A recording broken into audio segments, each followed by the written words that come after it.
Okay, right now the sensor is exposed. I've already turned the camera upside down.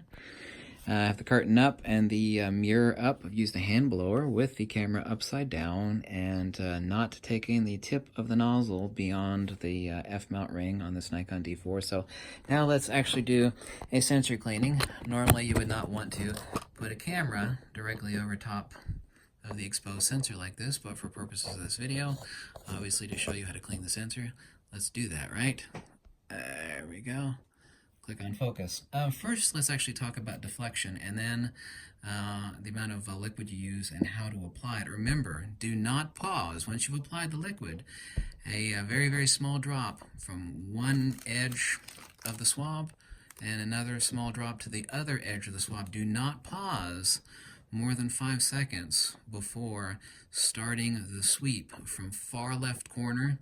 Okay, we're not going to be going in directly like this from one corner to the next. We're actually going to be sticking the paddle in on one far corner, not jamming it in, but sticking it as far as we could actually stick it in one corner of the sensor, and then swiping it all the way to the left to the very far corner, okay, and then dragging it back again.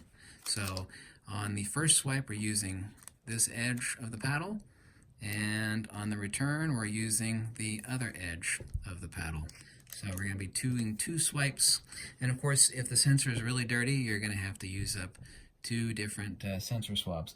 Let's actually talk about, before cleaning the sensor here, talk about the amount of deflection required. As people are afraid of touching their sensor, obviously. So you're not touching the sensor. You're going to be touching the cover glass itself, not the actual sensor. This is about, if this is the cover glass that you're going to be doing the sensor cleaning on, this is already a dirty paddle, so I'm not worried about getting it dirty, since obviously this is hermetically sealed and I'm getting it dirty right now.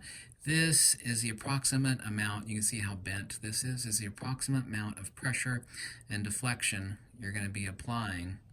I'm trying to get this straight against the camera. Amount of deflection that you're going to be applying as you sweep the paddle from one side to the next. A lot of people, like had some oil spots for the Nikon D610, they've actually taken the paddle and they've swiped it from one side to the other. You see I'm not deflecting the paddle at all.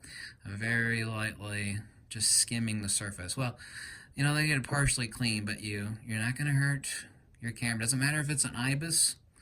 Of course, there's special procedures for both Sony and Fujifilm on Fujifilm's X-H1 IBIS, but you are not going to hurt your camera by applying this amount of pressure to the paddle as you swipe it from one side to the other. So this is the approximate deflection or bend in the stick of the sensor swab that you're going to be applying to the sensor as you sweep from one side to the next. Remember, we're going to be going from all the far edge over here. We're not going to be jabbing it over here, but we're going to be going as far over here as we can, just beyond the edge of the sensor, right to the edge of the matte frame that sits over top of the sensor.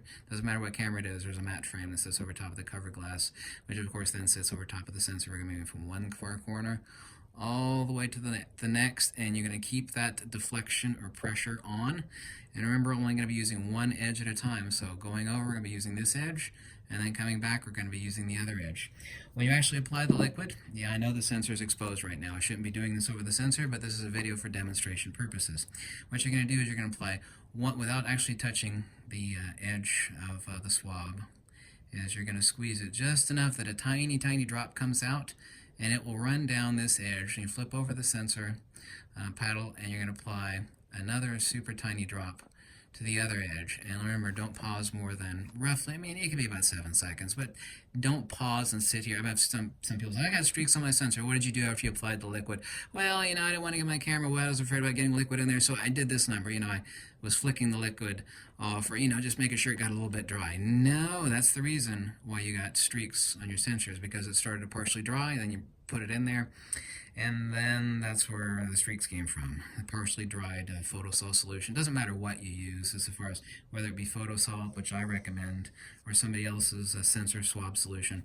It dries kind of quickly, and if you do it halfway through the dry, then it will cause streaks. So I'm going to apply the drop off camera rather than over top of the sensor, which of course is a prudent move, because even I don't want to, you know, apply the liquid directly over top the sensor. So let me do that now. Hold on a second. Hold on, I'm just starting almost now. Okay. Almost. Okay. I'm going to stick my head in the way a little bit here. Go as far over here as I can. Swipe from one side, and then back again from the other side, back. And lift up directly without scooching across the sensor. And this pad and paddle are now toast. And after you get done cleaning your sensor like this, what you do is mount a lens on it. The easiest way I've found, rather than using a white wall, which usually have holes in it or whatnot, is turn on your computer screen, bring up a white screen, put your camera in manual mode, okay, and expose the white image. Just bring up a white JPEG. Just find it on the internet. Expose it so that it is pretty gray, about an 18 or 20% gray. That's the quickest way to check for spots. You could zoom in at 100% and go around with your finger if you have a touchscreen camera, or just with a joystick on this Nikon D4, for example, and look for spots. The easiest way to find spots is just to pop a lens on it, stick the camera in manual, expose the white screen. Don't recommend a white wall, because you're going to take a picture of a hole in your wall, like a pinhole in your wall. You're like, oh my God, there's still a spot on my sensor. It's like, no, you took an accurate shot of like a dimple or a nipple or a little hole or a smudge or something on your wall. A lot of people like to shoot the wall. No. Just take a shot of a white image on your computer screen, expose it so that it is